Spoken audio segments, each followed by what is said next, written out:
everybody, Zach Eberson here with Mike Wallen, the commish, as we preview one of the most intriguing, one of the most biggest weeks of this entire league. Commish, we have won by 250 meters. What are you thinking? Your initial reaction?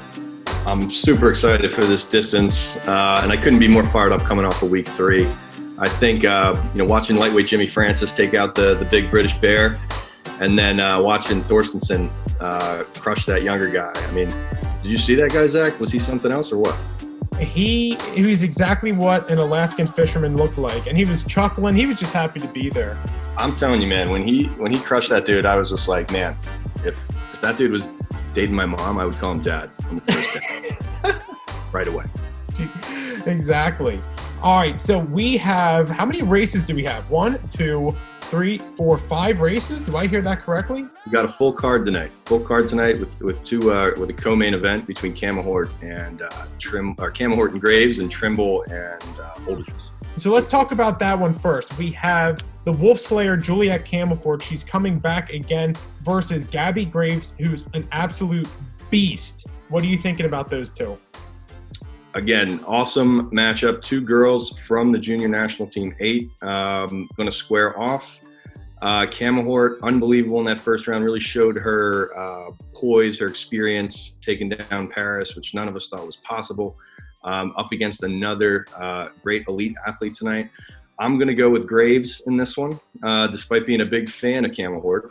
I just don't think there's enough distance here for her to outsmart the opponent. I think this one's just too raw, and I think Graves is just going to be a little bit too strong, and she's going to take it. Oh my God, I can't wait to see what happens with that one. That one's going to be at 8 o'clock. 8:15, we have Yoicks United versus the New England Pumpkin Spice Latte Sound. Something has to give here. Both of them on the snide. What do you see going on? We have Christensen versus Jones. I think New England is going to pull out the win overall as a team here. I think tonight I got Roy Jones winning tonight. It's not Roy Jones Sr. This guy's actually younger than the boxer. But I think he's going to take it. He's a big guy. He's like 6'7", 6'8". And Brian is pretty new to the sport. He's a strong competitor. He doesn't really have a big rowing background. He's more of a CrossFit guy. So this piece could be, I wouldn't be surprised if for an upset here because it's so short. I think the length of a, tall body doesn't give you as much of an advantage on a short piece like this. But I think Roy Jones is pulling this one out. I don't know what the city of Boston, though. How is Boston not good at a rowing competition? They're winning every other sport. They win a hockey, baseball, basketball, football. And that rowing was the one they were always good at. They can't win that? What is that? I don't know. I couldn't tell you. Ever since I left New England, they've gone downhill. So we have at 8:25, we have the Newcon Empire versus Mid-Atlantic Founders. Both of them coming off a loss over last week. Both of them want to get a rebound. And we have the Katz Deli versus Jacobsen. What are you thinking? I think the Empire this one.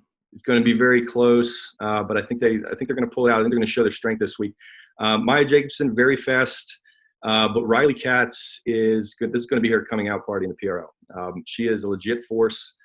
I believe she won Crash Bees in the U17 category last year. So she's a young kid, really big score, and I think this piece is in her wheelhouse, and we're going to remember her name after tonight. All right, moving on to 8:35, we have the Great Plains Herd versus the Southeastern Storm. Thanks to a Chernobyl meltdown by the Kodiaks, the Great Plains Herd were number 7 on my Pup Power rankings, but they're up against a very tough Southeast Storm. We have Glasgow versus Thompson. What do you got? So the Herd had a really tough opening schedule. So I don't think, I think how badly they started might have skewed the perspective of the strength of this team.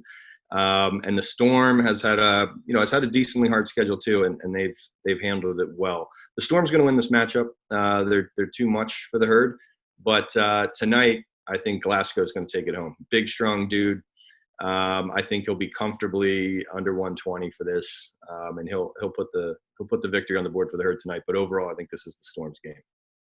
And then finally, capping it off, the other co-main event at 8:45, we have the Midwest Frozen Tundra versus the Big South Outlaws. We got just two guys that don't like each other. I'll let you take it. Yeah, this is going to be a big one, man. First of all, I'm not saying the Outlaws are definitely going to lose, but if there was a time to pick against the Outlaws, I think it could be this matchup. I think the Tundra and the Outlaws are going to be in the Western Conference Finals, and like the NBA, whoever wins the Western Conference Finals is going to win this championship. And I think it's going to come down to these two teams. We're going to get a first look at it here. Trimble and Oldiges have squared off before. They squared off in the virtual challenge, the global challenge this past spring, and Jack Trimble took him out. Craig has since been very vocal about, himself and his self-belief and what he's going to do in this league, and calling out Alex and calling out everybody else. He's going to get his rematch tonight against Jack B. Trimble, Jack B. Quick. And I think it's going to go Craig's way. I think he's going to reverse what happened to him. I think the longer piece was a little bit more in Trimble's favor. This is going to be really close, like really close. This is going to be the closest race of the night. It's going to be fun to watch. I think Oldiges is going to take it tonight. I could definitely be wrong about that. I think this could be the match that decides this game as well. Every one of these is going to be so important because these guys are going to trade pieces. Even if the score ends up being 51-9, each one of these races is going to be super tight. So it's not going to be a blowout, even if the scores are drastically different one way or the other. So you heard it here first. Kamish said that the Outlaws are going to lose and they suck. That's his words, not mine. One question before we go. What do you think? Do you think there's a chance that someone catches an erg crab and falls off the seat? Yes, I think there's going to be a lot of those in the non-live pieces that we won't see, and people will get up and start over. On a live camera, you won't be able to do that. So, very good point to bring up. These pieces are so short and from a dead stop so heavy that it's very possible someone actually lifts themselves off the seat and falls off the erg on live TV in front of America, in front of their family, and it'll be caught on film forever and they'll never forget it. They bring shame to their household. Kamish cannot wait for this night. I'll grab a couple brewskis and we will enjoy the races. Fired up for it, man. See you there. All right, I'll see you.